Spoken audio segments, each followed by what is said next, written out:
नारी शक्ति वंदन अधिनियम इस देश के लिए एक बहुत बड़ा लैंडमार्क डिसीजन होगा और मुझे लगता है इसका प्रभाव आने वाले दिनों में देश की सामाजिक आर्थिक सभी निर्णयों पर देखने को मिलेगा और देश की आधी आबादी का विश्वास, निर्णयों में भागीदारी जब जनता के सामने आएगी तो मुझे लगता है देश की जो तरक्की करने की गति है वो और अधिक बढ़ेगी।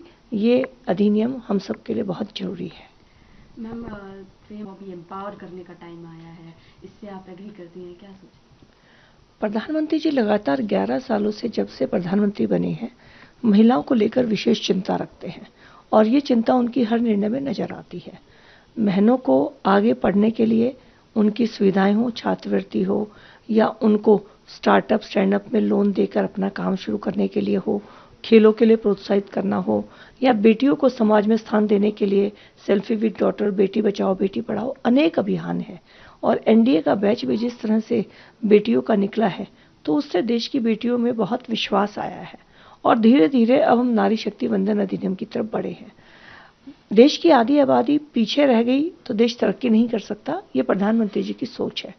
और पिछले 10 साल में प्रधानमंत्री जी ने एक टैगलाइन फिक्स की थी 2014 से लेकर 24 तक, डेवलपमेंट फॉर विमेन, और 10 साल में महिलाओं की तरक्की के लिए उन्होंने पूरा ग्राउंड तैयार किया, उनको मौका दिया, उनको आगे बढ़ाया और फिर 2024 में इस टैगलाइन को बदलकर किया गया development bye women, development led by women. तो मुझे लगता है ये बहुत बड़ा एक विजन वाला डिसीजन है जो धीरे धीरे उनको मजबूत करते हुए अब देश की भागीदारी में हिस्सा लेने का मौका मिलेगा।